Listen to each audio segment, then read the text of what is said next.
కలుగునుగాక. హల్లెలూయా. ప్రభును రక్షకునైన యేసయ్య నామములో దేవుని పాదసన్నిధిలో కూడిన మీ అందరికీ నా వందనాలు తెలియజేస్తూ ఈరోజు వాక్యం కొరకు ప్రేమతో ఆహ్వానిస్తున్నాను. పిల్లరా, ఈరోజు వాక్య అంశము జీవము అనేటటువంటి ఈ అంశం. ఈ భూలోకంలో మనకి తెలిసిన అన్నీ కూడా మరి పురుగులు, అలాగే జంతువులు, పశువులు, పక్షులు, అలాగే మరి మానవులు, అలాగే ప్రాముఖ్యంగా మరి మొక్కలు, చెట్లు అన్నీ కూడా వీటిని ఏమని పిలుస్తాము అంటే జీవులు అని పిలుస్తాం. జీవరాశులు, అలాగే మనకి అవన్నీ కూడా జీవచరములు అని అనేకమైన మాటలు మనం పిలుస్తూ ఉంటాం. జీవము అంటే చలించేటటువంటిది. ప్రియులారా, కదిలే వాటిని, లేక మాట్లాడే వాటిని, లేక వాటిని పని మనం చేసుకుంటున్నటువంటి మనమైతే అలాగే కొన్ని పశువులు పని చేసుకుంటాయి. కాబట్టి జీవం అంటే ప్రియులారా అది చలించేది అని మనం అర్థం చేసుకుంటాం. అయితే ప్రియులారా, బైబిల్లో మనము అనేకమైన విషయాలు ఈ జీవమును గురించి మనం చూద్దాం. అయితే ప్రాముఖ్యంగా ఈరోజున ముఖ్యంగా మనం గమనించాలి. ప్రియులారా, జీవం అనేటటువంటిది దేని నుండి మనకి లభిస్తుంది? జీవం అనేది దేని నుండి లభిస్తుంది? ఫస్ట్ మన పాయింట్ ఏంటంటే, మనకి జీవం అంటే మనం బ్రతికి ఉన్నాం, మనలో జీవం ఉంది కదా. అలాగే ప్రతి జీవిలో కూడా, అంటే ప్రతి ఒక్క పశువు అవ్వచ్చు, పక్షి అవ్వచ్చు, జంతువులు అవ్వచ్చు, వీటన్నీ కూడా జీవం ఉంది. అలాగే మొక్కలలో కూడా జీవం ఉంది కదా. మొక్కలలో కానీ సమస్తంలో జీవం ఉంది. కాబట్టి జీవం ఉన్నటువంటి ప్రతిదీ కూడా ఏమవుతుంది అంటే, అది జీవం ఉన్న వాటిలో ప్రతిదని కాదు, ఒక్కొక్కటి ఒక్కొక్క విషయం మనం చెప్పుకోవచ్చు. మనలో జీవం ఉంది కాబట్టి మనం ఏం చేస్తామంటే, మనం మాట్లాడతాం, మనం పని చేసుకుంటాం, మనం ఎక్కడికైనా వెళ్తాం. అది మనకి జీవము కలిగిన వారు ఇలాగన మన పని మనం చేసుకుంటూ ఉంటాం. పశువులు అవ్వచ్చు, పక్షులు, ఏదైనా దాని పని కదలికలలో ఉంటాయి. అయితే ఈ జీవము కలిగినది అభివృద్ధి చెందుతుంది. ఎవరిలో జీవం ఉంటుందో వారు అభివృద్ధి కలిగి ఉంటారు. కాబట్టి గమనించండి, ఈ రోజున మరి ప్రతి ఒక్క ఆ మొక్కలకు కానీ, లేకపోతే పశువులకు కానీ, మనుషులకు కానీ, సమస్త జీవరాశులకు ఈ జీవం అనేటటువంటిది దేని నుండి లభిస్తుంది అని అంటే, మనకి సూర్యుని నుండి ఆ యొక్క సూర్య రశ్మి ద్వారా ఆ యొక్క జీవం అనేది లభిస్తుంది అని మనం చూసుకోవచ్చు. అయితే ఒక విషయాన్ని మనం గమనించాలి. ఎందుకనంటే, ఇప్పుడు మనకైతే పర్వాలేదు, కానీ ఒక మొక్కలైనా దేనికైనా సరే సూర్యకాంతి పడనిది ఏదైనా సరే ఏమవుతుంది అంటే అవి అభివృద్ధి చెందదు. సూర్యకాంతి పడని అది మొక్కైనా లేక జంతువైనా ఏదైనా. మనిషికి కూడా ఏం కావాలి? సూర్యకాంతి కావాలి. దాన్ని డి విటమిన్ అంటారు కదండి. డి విటమిన్ బాడీలో తక్కువైతే ఎన్ని ప్రాబ్లమ్స్ ఉంటాయో. అందుకే డి విటమిన్కి ట్యాబ్లెట్లు కూడా రెడీ అయితే వచ్చేసాయి. కాబట్టి డి విటమిన్ అనేది అందుకే పొద్దున్నే ఎండలో ఒక అరగంట పావు గంట ఉండండి అని చెప్తారు డాక్టర్లు. కోవిడ్ వచ్చినప్పుడు కూడా అలాగే ఉండేవాళ్ళం కదండి. అలాగే పిల్లలు మనం ఇంకా గమనిస్తున్నప్పుడు, మన చిన్న పిల్లలప్పుడుగా ఉన్నప్పుడు మనకి మరి ఇప్పుడు అలా చేయట్లేదు, కానీ స్నానం చేయించి ఎండలో ఉంచేవారు కదా. ఎందుకంటే ఆ సూర్యరశ్మి మన బాడీకి రావాలని. అంటే జీవం అనేటటువంటిది ఒక సూర్యరశ్మి ద్వారా మొక్కలకు అవ్వచ్చు, దేనికైనా కలుగుతుంది. మరి ప్రియులారా, ఇంకా ఒక జీవమైన దాని వలనేనా అంటే, దాని ఒక్క దాని వల్లనే కాదు. మనిషి జీవిస్తున్నాడు అంటే ఒక సూర్యరశ్మి వలన మాత్రమే కాదు, కానీ ఇంకా దేని వలన అంటే మనిషి పానీయము వలన, మనిషి తాగే ఆ నీటి ద్వారా కూడా. నీరు లేకపోతే బ్రతకగలడండి మనిషి. అలాగే ఇంకా దేని వలన అండి అంటే మనం ఆహారము వలన. ఏమండి, ఆహారం లేకపోతే మనిషి బ్రతకగలడా? కదా. ఆహారం లేకుండా నేను బ్రతకగలనండి అనని ఎవరైనా అంటే కొంతకాలమేమో. కానీ ప్రియులారా, మనిషి జీవితానికి జీవింపచేయడానికి అవసరమైనది ఏమిటి అనంటే గాలి, నీరు, ప్రియులారా, ఆ యొక్క మనకి ఆహారము, సూర్య రశ్మి, ఇవన్నీ కూడా మనకు అవసరం జీవింపచేయడానికి. అయితే ప్రియులారా, యేసుక్రీస్తు ప్రభువారు కూడా మనల్ని జీవింపచేసే దేవుడైన ఆయన, మనల్ని జీవింపచేసే దేవుడైన ఆయన, జీవము కలిగినటువంటి దేవుడైన ఆయన కూడా మనల్ని జీవింపచేసే దేవుడు. అందుకనే సజీవుడై ఉన్నటువంటి వారిని మృతులలో మీరు ఎందుకు వెతుకుతున్నారు అని దేవదూతలు వెతుకుతున్న తన యొక్క శిష్యుల గురించి చెప్తారు కదా. అంటే సజీవుడైన దేవుడు తన బిడలమైనటువంటి మనల్ని కూడా జీవింప చేయాలని ఆశపడుతున్నాడు. దేనిని జీవింప చేయాలని? ఒకటి, మన శరీరాన్ని జీవింపజేస్తున్నాడు దేవుడు. ఈ శరీరం జీవించడానికి ముందే చెప్పుకున్నాం, ఆహారం ఇస్తూ ఉన్నాడు, మనకి నీరు ఇస్తూ ఉన్నాడు, మనకి కావలసిన సూర్యుని ఇచ్చాడు, సమస్తాన్ని మానవుని చేతికి దేవుడు వాటన్నిటినీ అనుగ్రహించాడు. ఇవన్నీ దేవుడు ఇచ్చిన ఈ ప్రకృతి అంతా కూడా దేవుడు మానవుని జీవింపజేయడానికి ఇచ్చాడు ఇవన్నీ. కాబట్టి ప్రియులారా, దేవుడు శారీరకమైన ప్రతి ఒక్క అవసరతలు మనకు అనుగ్రహిస్తూ మనల్ని జీవింపజేస్తున్నాడు దేవుడు. రెండవదిగా మనం చూస్తే మన ఆత్మీయ జీవితాన్ని జీవింపజేస్తున్నాడు, మన యొక్క ఆత్మను జీవింపజేస్తూ ఉన్నాడు. అది ఏ విధంగా మనం చూస్తూ ఉన్నామో, మన ఆత్మను జీవింపచేయుటకు ఆయన ఇచ్చేటటువంటి దేవుని యొక్క వాక్యమనే జీవాహారము, దేవుని వాక్యమనే జీవాహారము. అది మనలను నిత్యము కూడా ఏం చేస్తుందండి? మనల్ని బలపరుస్తుంది, మనల్ని జీవింపజేస్తుంది. అది మనం గుర్తుపెట్టుకోవాలి. మనల్ని జీవింపచేసేది ఏంటి అంటే జీవాహారం. కాబట్టి ప్రియులారా, పానీయము, ఆయన అన్నాడు, నేను ఇచ్చిన నీళ్ళు త్రాగువాడు ఎప్పటికీ వాని కడుపులో ఊరిడి నీటి బొగ్గలాగా ఉంటుందట ఆయన మాట, ఆయన యొక్క ప్రియులారా ఆ వాక్యము. కాబట్టి ఆయన వాక్యము మనకి నీటి వలె మన కడుపులో ఊరిడి జీవపు ఓటలాగా ఉండి మనల్ని ఆత్మీయంగా జీవింపజేస్తుందండి. అలాగే ఆహారము, వాక్యమనే జీవాహారము కూడా మనల్ని ఏం చేస్తుంది? జీవింపజేస్తుంది. ఒకరోజు మీరు ఆహారం తినడం మానేశారా? ఒక్కరోజు మీరు ఆహారం తినడం మానేస్తే, అసలు ఏమీ తినకుండా ఉంటే మీరు ఎలా ఉన్నారు? ఒక్క పూట, ఒక రోజు కాదు, ఒక్క పూట నీరసమైపోతారు కదా. అలాగే ఒక రోజు మానేస్తే ఇంకెంత నీరసపడిపోతారు ప్రియులారా. మరి అలాంటప్పుడు జీవాహారము, డైలీ బ్రెడ్, దేవుని వాక్యం అనే జీవాహారము ప్రతిరోజు మనం తీసుకోకపోతే మరి మనం ఏమైపోతాం? ఆత్మీయ జీవితంలో నీరసించిపోతాం కదా. కాబట్టి దేవుడిచ్చే జీవాహారము, ఆ వాక్యము మనకి చాలా అవసరం. రెండవది, జీవింపజేయడానికి దేవుడు మన ఆత్మీయ జీవితాన్ని, మనలను జీవింపజేయడానికి దేవుడిచ్చిన మరొకటి ఏంటి అంటే ఆయన శరీరము, ఆయన యొక్క రక్తము. అదే కదా ఆయన చెప్పారు కదా, నా శరీరము తిని నా రక్తము త్రాగువాడే నిత్య జీవము గలవాడు. నా శరీరము తిని నా రక్తము త్రాగువాడే నిత్య జీవము గలవాడు. కాబట్టి మనము జీవిస్తున్నాము అనంటే ఆయన మనల్ని జీవింపు చేస్తున్నాడు. ఆ వాక్యము ద్వారా, ఆయన శరీరము, ఆయన రక్తమును మనకి ఇచ్చుట ద్వారా మనము మన ఆత్మీయ జీవితంలో జీవింప చేస్తూ ఉన్నాడు. మనం జీవించాలి, మనం మృతులం కాదు. ఏమండి, మనం ఎవరిమి? సజీవులం. అందుకనే మనము ప్రియులారా, ప్రకటన గ్రంథములో 3వ అధ్యాయంలో మనం చూస్తాం, నీవు జీవించుచున్నావన్న పేరు మాత్రం ఉన్నది కానీ నీవేమై ఉన్నావు? మృతుడవే. అంటే శారీరకంగా జీవించి ఉండవచ్చు, కానీ ఆత్మీయంగా మాత్రం ఏమైపోయారు?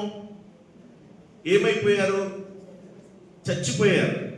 అందుకని మృతులలో నుండి లెమ్ము, క్రీస్తు నీ మీద ప్రకాశించుచున్నాడు అంటాడు పౌలు భక్తుడు. మృతులలో నుండి లెమ్ము అంటే చనిపోయిన వారి మధ్య పడుకున్నారా? నిద్రపోతున్నారా?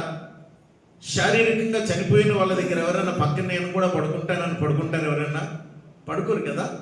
కానీ దాని అర్థం ఏంటంటే, ఈ లోకములో దేవుని భయం లేక, దైవ భక్తి లేక, దేవుని యందు విశ్వాసం లేక, ప్రియులారా, ఇష్టానుసార జీవితంలో జీవిస్తూ ఉన్నటువంటి వారు, దేవుని ఎరుగని వారు, వీళ్ళంతా కూడా చచ్చిపోయిన వాళ్ళతో సమానం. వీళ్ళందరూ మృతులే. కాబట్టి మనం కూడా వారితో కలిసి ఉండి, వారితో తింటూ, వారితో కలిసి ఉంటే మనం కూడా ఏమైనట్టు దేవుని దృష్టిలో? చెప్పండి, మృతులమే. మనం కూడా చచ్చిపోయిన వాళ్ళతో సమానమే. అందుకే మనకు అవకాశం ఇస్తున్నాడు ఆయన. మృతులలో నుండి లెమ్ము, క్రీస్తు నీ మీద ప్రకాశించుచున్నాడు అని అంటాడు. కాబట్టి ప్రియులారా, మనలను జీవింప చేయడానికి ఆయన మన కొరకు ఏం చేశాడు? మనలను జీవింప చేయడానికి ఆయన వాక్యం అనే జీవాహారాన్ని ఇచ్చాడు. ఆయన శరీరము, ఆయన రక్తమును మన కొరకు ఆయన అనుగ్రహించాడు. అది మనము భుజించాలి. అయితే ఇక్కడ వివరణ చక్కగా పౌలు భక్తుడు జ్ఞాపకం చేస్తూ చెప్పిన మాట ఏంటంటే, ఈ హెబ్రీ పత్రిక 10వ అధ్యాయం 19వ వచనం చదువుదాం. యేసు మన కొరకు ప్రతిష్ఠించిన మార్గమున, అంటే దేవుడు యేసు ప్రభువారు మన కొరకు ఒక మార్గాన్ని ఏర్పాటు చేశాడు. ఆ మార్గం ఎలాంటి మార్గం అట? నూతనమైన మార్గము, జీవము కలిగినది. ఆ మార్గం ఎలాంటిదండి? అది నూతనమైనది, జీవము కలిగిన మార్గం. అది దేవుని మార్గము, జీవము కలిగిన మార్గము. ప్రియులారా, ఆయన శరీరము అనే తెర ద్వారా ఏర్పరచబడినదియునైన మార్గమున, ఆయన రక్తము వలన పరిశుద్ధ స్థలమునందు ప్రవేశించుటకు మనకు ధైర్యము కలిగి ఉన్నది కనుక చాలండి. ఇక్కడ చక్కగా వివరిస్తూ 22వ వచనం వరకు కూడా మనం చదువుతున్నప్పుడు, మనకి దేవుడు ఏర్పరిచిన మార్గము ఎలా ఏర్పాటు చేశాడు? ఎలా ఏర్పాటు చేశాడంటే, ఆయన శరీరమును తెర ద్వారా, ఆయన తన ప్రాణాన్ని మన కొరకు అర్పించడం ద్వారా యేసయ్య మన కొరకు ఒక మార్గాన్ని ఏర్పాటు చేసి మనలను దేవుని యొక్క పరిశుద్ధ స్థలములో మనల్ని ఏం చేశాడంట? ప్రవేశింప చేశాడు. ఇక్కడ ప్రవేశించుటకు మనకు ధైర్యము కలుగజేశాడు. ఇది ఆయన శరీరమును తెర ద్వారా, ఆయన మరణము ద్వారా, ఆయన పొందినటువంటి శ్రమల ద్వారా మనకొరు దేవుని బిడ్డలారా పరిశుద్ధ స్థలములో ప్రవేశించుటకు ఒక మంచి మార్గం ఏర్పాటు చేశాడు. ఈ మార్గం పేరే ఏం పేరు? జీవ మార్గము. ఈ మార్గం పేరే జీవ మార్గము. అది ఆయన మన కొరకు ఏర్పాటు చేశాడు. కాబట్టి ప్రియులారా, ఇప్పుడు మనము ఆ యొక్క సూర్యుని యొక్క కాంతి మన మీద పడితేనే గాని ఆరోగ్యవంతులుగా మనం ఉండలేము. శారీరకంగా మనమే కాదు, ఈ లోకములో జీవించే ఏ జీవరాశి అయినా సూర్యకాంతి పడకపోతే జబ్బు పడిపోతారు. మీరు సబ్మెరీన్ లో ఉన్నటువంటి వారిని ఒకసారి అడిగి తెలుసుకోండి. అక్కడ మన రంజిత్ కుమార్ గారు నాన్నగారు చేసేవాడు. ఆయన మాతో చాలాసార్లు చెప్పాడు. ఆయన సబ్మెరీన్ లో చేసి 6 months అందులో ఉంటారు వాళ్ళు. 6 months ఆ నీటిలోనే, ఆ షిప్లోనే, ఆ నీటిలోనే ఉంటుంది ఆ షిప్. ఆ నీటిలోనే 6 months వరకు వాళ్ళు ఉండి తర్వాత ప్రియులారా బయటికి 6 months తర్వాత బయటకు వస్తారు. ఒక్కొక్కసారి 8 months కూడా పడుతుంది. ఇలాగ బయటకు వచ్చిన వెంటనే వాళ్ళని ఇమ్మీడియట్లుగా ఇంటికి తీసుకెళ్ళరు. వాళ్ళని ఇమ్మీడియట్లుగా హాస్పిటల్కి తీసుకెళ్తారు. ఎందుకంటే ఈ 6 months ఆర్ 8 months కూడా వారికి సూర్యరశ్మి పడదు. దాని వలన వారి యొక్క ఎముకలు, వారి యొక్క శరీరము చాలా బలహీనపడిపోతూ ఉంటుంది. పుష్టికరమైన ప్రోటీన్ ఫుడ్ ఇచ్చినా కూడా లోపల బాడీలో వీక్నెస్ అనేది కంపల్సరీగా బాడీలో ఉన్నటువంటి ఈ యొక్క బాడీలో ఉన్నటువంటి అవయవాలు లోపల అవి చాలా వీక్ అయిపోతాయట. అందుకు ఇమ్మీడియట్గా తీసుకెళ్ళి హాస్పిటల్లో పెట్టి వాళ్ళకి ట్రీట్మెంట్ చేసి వాళ్ళకి కావాల్సినటువంటి ఇంజెక్షన్స్ ఇచ్చి ఆ తర్వాత వారింటికి పంపిస్తారు. ప్రియులారా, చెప్తున్నా కదా, మన యేసుక్రీస్తు ప్రభువారు ఆయన సూర్యుని యొక్క కాంతి కంటే మించిన తేజస్సు కలిగిన దేవుడు. మన కొరకు సూర్యుని, చంద్రుడిని, సమస్తాన్ని ఇచ్చిన దేవుడు మన మీద ప్రకాశించేలా మనం ఉండాలండి. ఆయన ముఖ కాంతి మన మీద ప్రకాశించులాగిన మనం ఎప్పుడు కూడా దేవునితో సహవాసం కలిగి ఉండాలి. దేవునితో మనము సహవాసము కలిగి, ఆయనతో ఐక్యత కలిగి మనం జీవిస్తే మనము ఆయన వెలుగును పొందుకొని ఆయన మనల్ని జీవింపజేస్తాడు. ఆయనలో జీవం ఉండెను, ఆ జీవము మనుష్యులను వెలిగించుచుండెను. యోహాను సువార్త 1వ అధ్యాయం చూస్తాం. ఆయనలో ఏముంది? మొదట ఆయన మాటలో జీవం ఉంది. ఆయన మాటతోనే బ్రతికించేసిన సందర్భాలు మనం చూస్తున్నాం. మాటతోనే సమస్తాన్ని సృష్టించాడు ఆయన కదా. ఆయన మాటతోనే సర్వలోకము సృష్టించబడింది. సర్వానికి జీవం పోసింది ఆయన మాటే.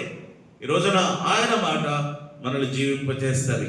సరే, ఇప్పుడు ఆ జీవము ఒక్క ప్రియులారా మరి యేసుక్రీస్తు ప్రభువారిలో మనము ఉన్నంత మాత్రమే కాదు, కానీ ఆయన చేసిన క్రియలు మనం కూడా చేస్తే మనకి జీవము అనేది మనకి లభిస్తుందని బైబిల్ చెప్తుంది. ఏ విధమైన జీవితాన్ని మనం జీవిస్తూ ఉంటే మనకి ఆ జీవము మనకి లభిస్తుంది అన్న విషయాన్ని మనం గమనిస్తాం.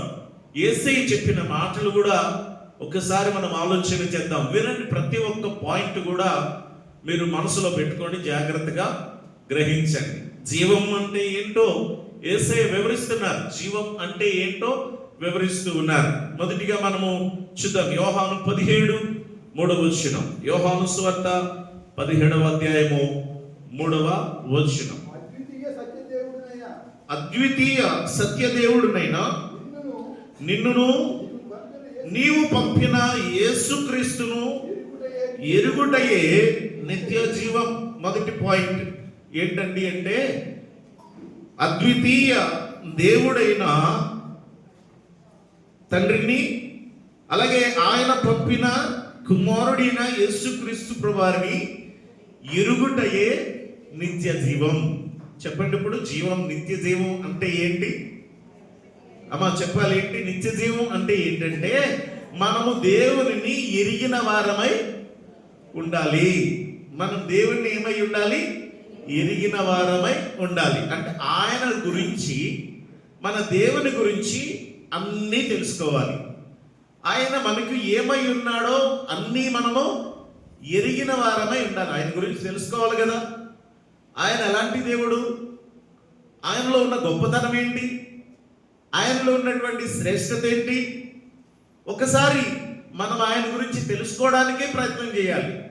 ఆయన ఎలాంటి దేవుడు, నాకు ఆయన ఏమై ఉన్నాడు, అన్నిటికంటే ముఖ్యంగా మన రక్షకుడు, మన సృష్టికర్త, మన మార్గము, మన సత్యము, మన జీవము. ఆయన గురించి చెప్పుకుంటూ పోతే ఆయన శ్రేష్టమైనటువంటి లక్షణములు, ఆయనలో ఉన్న గొప్పతనం, వాటన్నిటినీ మనము తెలుసుకొని వాటిని ఎత్తి కృతజ్ఞతాస్తుతులు, స్తోత్రాలు చెల్లిస్తే ఇక సమయము చాలదండి దేవునితో మనం గడపడానికి. అంతగా దేవుణ్ణి స్తుతించగలం. అందుకే అప్పుడు అలాగన ఆయనను గురించి ఎరిగితే, ప్రియులారా, తెలుసుకోగలిగితే మనలోనికి నిత్య జీవాన్ని ఆయన అనుగ్రహించుటకు అవకాశం ఉంది. రెండవది, విశ్వసించితే ఎరుగుట మాత్రమే కాదు, విశ్వసించితే నిత్య జీవం. చెప్పాలి ఏంటి? విశ్వసించితే నిత్య జీవం. అందుకనే ప్రభువాని గురించి ఏమన్నారు? యోహాను 3:16 అంటాడు, ఏమిటి? దేవుడు లోకమును ఎంతో ప్రేమించాడు కాగా తన అద్వితీయ కుమారునిగా పుట్టిన వాని యందు, విశ్వాసం ఉంచిన వాడు నశింపక నిత్య జీవం, నశించిపోకుండా నిత్య జీవం పొందినట్లు ఆయనను అనుగ్రహించెను. ఎంత గొప్ప మాట ప్రియులారా! ఆయన యందు విశ్వాసం ఉంచిన వాడు నశించిపోకుండా నిత్య జీవం పొందుటకు దేవుడు ఆయనను మన కొరకు అనుగ్రహించాడట. అంటే ఏం చేయాలి మనం? రెండవదిగా చెప్పండి, నిత్య జీవం కావాలి, మనం జీవించాలి అని అంటే ప్రియులారా మనము ఎరిగి ఉండాలి ఆయనను. రెండవది ఆయన యందు విశ్వాసము ఉంచాలి. ఆయన యందు మనము విశ్వాసం ఉంచాలి. 5వ అధ్యాయం యోహాను సువార్త 24వ వచనం కూడా మనం చదువుకుందాం. 5వ అధ్యాయము యోహాను సువార్త 24వ వచనం. నా మాట విని నన్ను పంపిన వాని యందు విశ్వాసముంచువాడు నిత్య జీవం గలవాడు. ఎవరంట?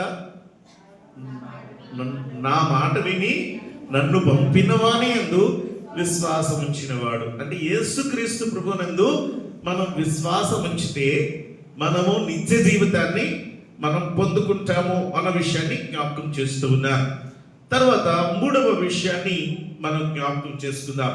రోమా పత్రిక 2వ అధ్యాయం 7వ వచనం. రోమా 2:7 వచనం చదువుకుందాం త్వరగా. రోమా సత్క్రియలను ఓపికగా చేస్తూ మహిమను ఘనతను అక్షయతను వెదుకు వారికి నిత్య జీవము ఇస్తాడట. ఏమిస్తాడండి దేవుడు? నిత్య జీవితాన్ని ఇస్తాడు. ఇప్పుడు మనము నిత్య జీవితాన్ని వెతకాలా లేదా? నిత్య జీవం పొందుకోవాలా లేదా? మన ఆత్మీయంగా మనము జీవిస్తేనే మనం ప్రియులరా మనము దేవుని యొక్క నిత్యరాజ్యాన్ని మనం స్వతంత్రించుకుంటాం. మనము ఆత్మీయంగా ఉండాలంటే ఆయన మన మీద ప్రకాశించాలి కదా. మనము జీవించాలంటే దేవుడు మన మీద, యేసయ్య మన మీద ప్రకాశించాలి. అంటే మనం ఆయనతో సహవాసం కలిగి ఆయనతో మనం ఉండాలి. ఆయనను ఎరిగిన వారమై ఉండాలి. చెప్పాలి, ఆయన యందు విశ్వాసం ఉంచాలి. తర్వాత మనము సత్క్రియలు చేయాలి. అంటే మంచి పనులు చేయాలి. ఓపికగా చేస్తూ మనము ఘనతను మహిమను అక్షయతను వెతకాలంట. వెతికితే అప్పుడు మనము నిత్య జీవితాన్ని పొందుకుంటాం. మీకేం కావాలో మీ పరలోకపు తండ్రికి తెలుసు. కానీ ఏం చేయాలన్నారండి? మొదట ఏం వెతకాలన్నారు? ఆయన నీతిని, ఆయన రాజ్యాన్ని మొదట వెతకండి, అప్పుడు అవన్నీ మీకు అనుగ్రహింపబడని అన్నారు. అంటే మనలో జీవం, ఆధ్యాత్మికమైన జీవం అనేది మనలోనికి రావాలంటే మనము నిత్యము ఆయన సన్నిధిలో పరలోకమందు ఆ నిత్య జీవితాన్ని మనం పొందుకోవాలంటే మనము నిత్యము మంచి క్రియలు చేయాలి. చెడు చేయకూడదు, అసలు ఎవరికి కీడు కలిగించకూడదు. చాలా మంది అంటారు, నేను చీమకు కూడా హాని తలపెట్టనండి అంటారు. ప్రియులారా, అలాంటి మనస్తత్వంతో మనము మన మాట ద్వారా, మన క్రియల ద్వారా ఏ విధంగా చేతనైనా ఎవరిని బాధ పెట్టకుండా మనమందరం కూడా ప్రియులారా అవసరమైతే మేలు చేయాలి, లేదంటే మౌనంగా ఉండాలి. అంతే తప్ప మనము కీడు మాత్రం ఏ మాత్రం చేయకూడదు. మేలుకు ప్రతి కీడు అసలే చేయకూడదు. ఇక్కడ మనము సత్క్రియ చేయాలి. మహిమను ఘనతను అక్షయతను వెతికితే నిత్య జీవం. 4వ విషయాన్ని మనము చూద్దాం ప్రియులారా. సామెతల గ్రంథం 22:4. సామెతలు 22వ అధ్యాయము 4వ వచనాన్ని చదువుకుందాం.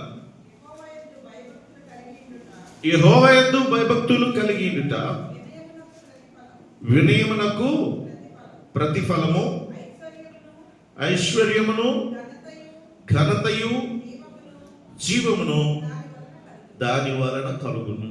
జీవం దేని వలన కలుగుతుంది? అమ్మా వింటున్నారు కదా? జీవం దేని వలన కలుగుతుంది? మొదటగా చెప్పండి. ఫస్ట్ పాయింట్ అంటే ముందు చెప్పుకున్నాం కదా, యెహోవాను ఎరుగుటయే. రెండవది ఆయన యందు విశ్వసించుటయే.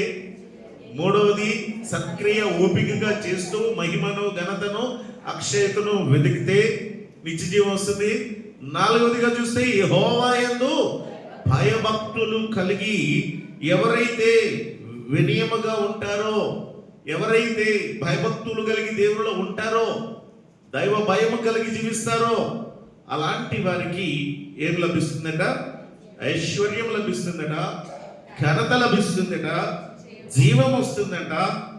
దేని వలన ఈ జీవం దేని వలన? దేవుని యందు భయభక్తులు కలిగి ఉండటం ద్వారా. ప్రియ దేవుని బిడ్డలారా, ఇప్పుడు మనము ఆలోచన చేయాలి. మనం జీవిస్తూ ఉన్నామా, మనము చచ్చిపోయిన వారితో మనం ఉన్నామా? అంటే దైవ భయము మనలో లేకపోతే మనకు కూడా మృతులతో సమానమే. దేవుని గురించి పరిపూర్ణంగా మనం తెలుసుకోవడం లేదు అంటే మనము కూడా మృతులతో సమానమే. మనము దేవుని యందు విశ్వాసం ఉంచడం లేదు అనంటే మనము కూడా మృతులతో సమానమే. కాబట్టి దైవ భయము, భక్తి, ఈ రెండు ఎన్నో ఆశీర్వాదాలు మనకు తెచ్చిపెడతాయి. అందులో ప్రథమమైనది ఇక్కడ జీవము. జీవము, ఆత్మీయ జీవం దేవుని యందు భయభక్తులు కలిగి ఉండటం వలన మనకి లభిస్తుంది. గుర్తుపెట్టుకుందాం ప్రియులారా, మనము దేవుని భయము కలిగి, భక్తి కలిగి మనము నడుచుకుందాం. అలాగే మరి 5వ అంశాన్ని మనం చదివితే 133వ కీర్తన 3వ చరణాన్ని చదువుదాం. 133వ కీర్తన 3వ చరణం.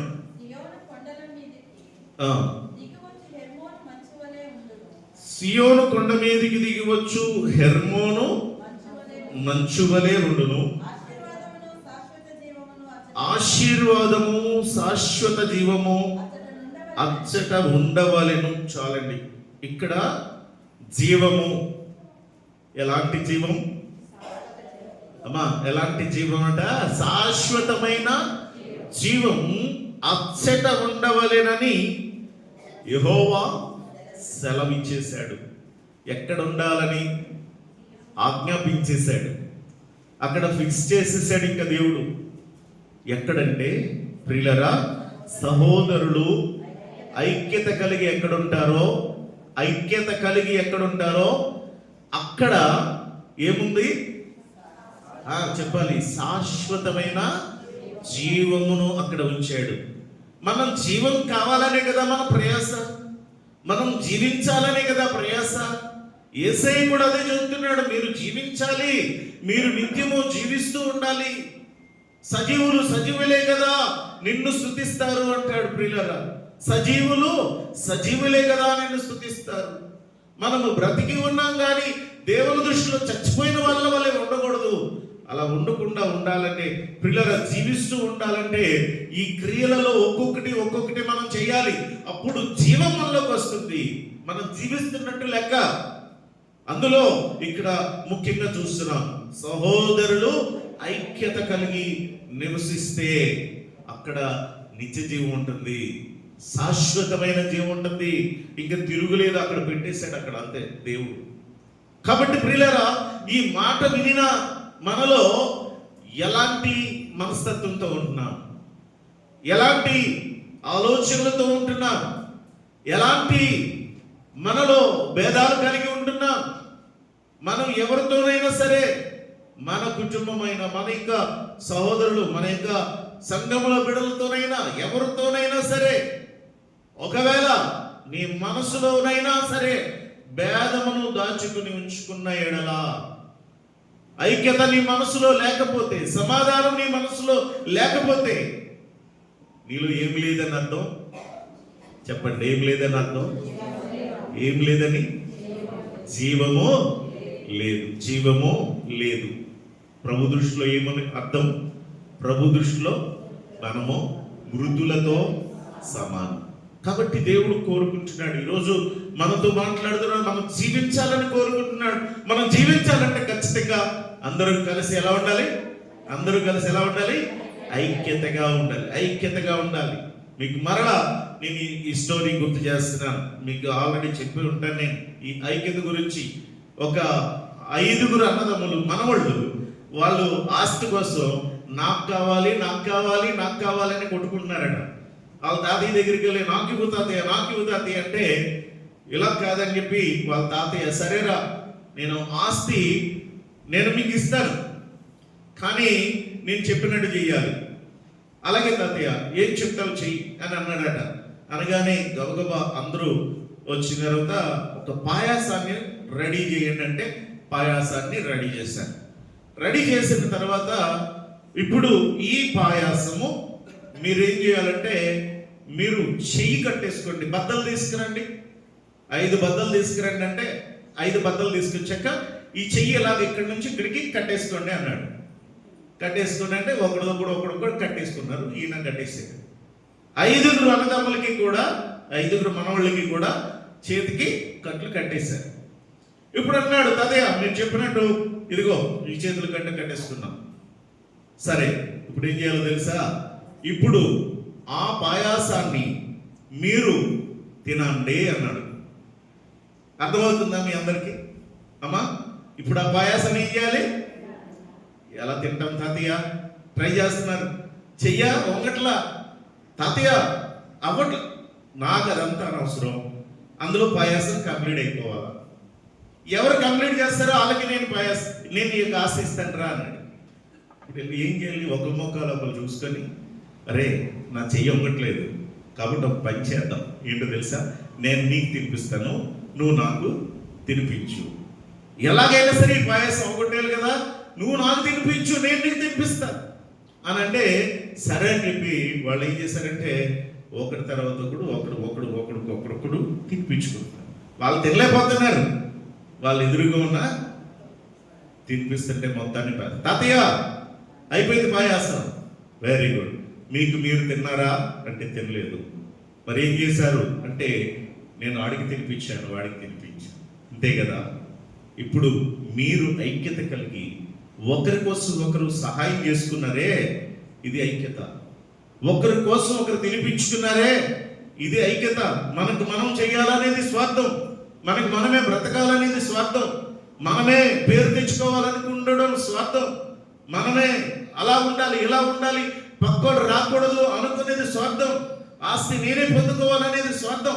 ఇది కాదు, నాకంటే నా సహోదరుడు ముందుండాలి, నాకంటే నా సహోదరి ముందుండాలి, నాకంటే వాళ్ళే ముందుండాలి, వాళ్ళే గొప్పగుండాలి అని ఆశిస్తూ ప్రియులారా వాళ్ళకి మనం సహాయం చేసినప్పుడు, వాళ్ళకి మనం సపోర్ట్గా ఉన్నప్పుడు, వాళ్ళని మనం ఎంకరేజ్ చేసినప్పుడు, వారి కష్టాల్లో మనం పాల్గొన్నప్పుడు, వారి సుఖాల్లో మనం ప్రియులారా మనం కూడా ఆనందించినప్పుడు, సంఘములో ఉన్న ప్రతి ఒక్కరూ ఐక్యత కలిగి ఎక్కడైతే ఉంటారో ఆ సంఘములో జీవం ఉంది. కొట్టుకొని జీవించే వాళ్ళు మాంసపర్తలు పెట్టుకొని పగలు పెట్టుకొని ఒకరి మీద ఒకరు చాడీలు చెప్పుకొని జీవించే సంఘం ఎక్కడైనా ఉందంటే చచ్చిపోయిన సంఘం అది. ఈ రోజున గుర్తుపెట్టుకోండి, దేవుడు మీతో మాట్లాడుతున్నాడు. అలాంటి మనస్తత్వం ఉన్న చోట ప్రియులారా దేవుడు ఉండడు, అక్కడ జీవం ఉండదు. శాశ్వతమైన జీవము అక్కడ ఉండవలనని ఎక్కడ ఐక్యత కలిగి ఉండు చోట శాశ్వతమైన జీవం ఉండాలని ఆయన ముందే నిర్ణయం చేసేసాడు. నా ప్రియ సహోదరి సహోదరులరా, ఇప్పుడు మనం ఎలా ఉన్నాం పరిశీలన చేసుకుందాం, మనల్ని మనం పరీక్షించుకుందాం. పరమును విడిచి ఈ లోకానికి వచ్చి ఆయన శ్రమపడి మరణించి తిరిగి లేచింది మనము ప్రియులారా జీవింప చేయాలని, ఆయన శరీరమును తెర ద్వారా, ఆయన చిందించిన రక్తము ద్వారా మనల్ని పరిశుద్ధ స్థలములోనికి ప్రవేశించే జీవము కలిగిన మార్గాన్ని మన కొరకు ఏర్పాటు చేశాడు. కాబట్టి ఇప్పుడు ఆయన మనం ఎలా ఉండాలో కోరుకున్నాడు.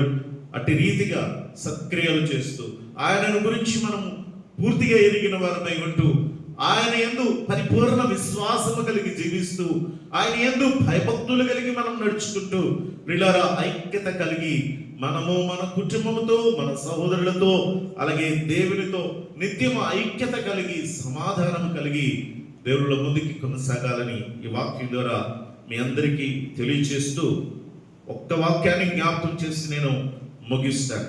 ఇది మీ ముందు పెడుతున్నాడు దేవుడు, ఇది మీ ముందు పెడుతున్నాడు దేవుడు. ఆనాడు ఇశ్రాయేలీయుల ముందు పెట్టాడు, ఈరోజు మన ముందు పెడుతున్నాడు. ఆ మాట ఒక్కసారి చదువుకుందాం. ద్వితీయోపదేశకాండము 30వ అధ్యాయము 19వ వచనం. ద్వితీయోపదేశకాండము 30వ అధ్యాయము 19వ వచనం. నేడు జీవమును మరణమును ఆశీర్వాదమును శాపమును నేను నీ ఎదుట ఉంచి భూమి ఆకాశములను మీ మీద సాక్షులుగా పిలుచుచున్నాను. చాలండి. దేవుడు అక్కడ ఇశ్రాయేలీయుల ముందు పెట్టినది ఏంటి? చెప్పండి, ఏంటి చెప్పాలమ్మా? ఏంటి? జీవమును, మరణమును, ఆశీర్వాదమును, శాపము. ఇప్పుడు చాయిస్ ఎవరిది? ఇది మనకి కూడా మన ముందు పెట్టాడు దేవుడు. జీవ మార్గం ఎలా ఉంటే జీవం వస్తుందో ఇవన్నీ మనకు పెట్టాడు. పెట్టి ఇప్పుడు అంటాడు, నేను జీవమును మరణమును నేను మీ ముందు పెట్టాను, ఆశీర్వాదమును శాపమును మీ ముందు పెట్టాను. ఇప్పుడు ఏం కావాలో ఏది చూస్ చేసుకుంటారో మీ ఇష్టం. శాపం కావాలా? ఆశీర్వాదం కావాలా? జీవం కావాలా? ఆత్మీయ మరణం కావాలా?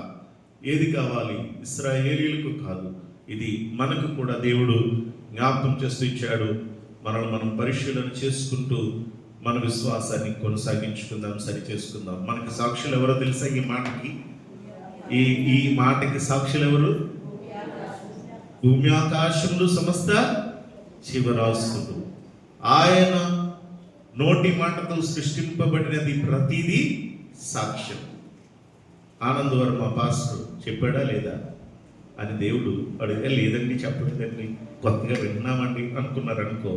అప్పుడు వచ్చి చుట్టూ ఉన్నాయి దేవుని సృష్టిలో, అవి వచ్చి ఏం చెప్తే, లేదండి పలానా రోజున మార్చి 5వ తారీఖుని సాయంత్రం 7:50 పాస్టర్ గారి మాట చెప్పి ముగించారండి అవి సాక్ష్యం చెప్తే, అప్పుడు దేవుడు ఏం చేయాలో అది మనకి చేస్తాడు. కాబట్టి నా ప్రియ సహోదరి సహోదరులారా, మనం మన ఆత్మీయ జీవితం బలపరుచుకుందాం, ఆత్మీయంగా స్థిరపడదాం, దేవుళ్ళ ముందుకు సాగుదాం. అట్టి కృప ప్రభు దయచేసి మనల్ని నడిపించును గాక. ప్రార్థన చేద్దాం, ఏకీభవించుదాం. పాస్టర్ గారు ప్రార్థన చేస్తారు. పరిశుద్ధ ప్రేమగల మా తండ్రి, మహోన్నతుడ, మహాగణుడ, నీ ఘనమైన నామానికి వందనాలు, స్తుతులు, స్తోత్రములు తండ్రి. నా దేవా, ఉదయకాలం మొదలుకొని సాయంకాల సమయం వరకు నన్ను, మమ్మలను, మా పనిపాటులో, మా అవసరతల్లో సమస్త మందు తోడేయండి. నా దేవా, ఈ సమయం మందు నేను సన్నిధానంలో ఈ యొక్క శిలువ శ్రమ ధ్యాన కూటాల్లో ప్రభు మేము చేరి నాయన, నేను నీ వాక్యం వినడానికి, నిన్ను స్తుతించి కనపరచడానికి మీరు మాకు ఇచ్చిన కృపను బట్టి నీకు స్తోత్రాలు. నీ సన్నిధిని ప్రేమించి నీ సన్నిధికి వచ్చిన ప్రతి బిడ్డను దీవించండి, ఆశీర్వదించండి. ఎందరైతే రాలేకపోతున్నారో నేను వారికి మరొక తరుణాన్ని, సమయాన్ని వారికి దయచేయమని వేడుకొంచున్నాను. నా తండ్రి ప్రభా, ఇది నా దాసుని నిలబెట్టుకొని మీరు మాట్లాడిన మాటను బట్టి నీకు స్తోత్రములు. నా తండ్రి ప్రభా, ఇదిగోనైనా మేము నాయన ఏ విధంగా జీవించాలో, ఏ విధంగా మేము నాయన నడుచుకుంటే మాకు జీవం వస్తుందో ప్రభా నాయన మీరు హెచ్చరిక చేస్తున్నారు తండ్రి. నాయన మేము దేనిని కోరుకుంటున్నామో తండ్రి జ్ఞాపకం చేసుకొని, నా తండ్రి మమ్మల్ని మేము పరిశీలన చేసుకొని, నీ ఎదుట ప్రభా మమ్మల్ని మేము సరి చేసుకొని, మీరు ఎలాగ మమ్మల్ని జీవించమంటున్నారో, ఎలాగ మేము నాయన తండ్రి నడుచుకోవాలో అటు రీతిగా నడుచుకుంటూ నీవిచ్చే శాశ్వతమైన జీవాన్ని మేము పొందుకోవడానికి నీ కృప దయచేయమని వేడుకుంటున్నాను. వినిన మాటలు ప్రభా మా హృదయాల్లో నేను మంచి నేలను పడిన విత్తనాల వల్ల ఫలించడానికి నీ కృప దయచేయమని యేసు నామమున వేడుకుంటున్నాం తండ్రి. ఆమేన్.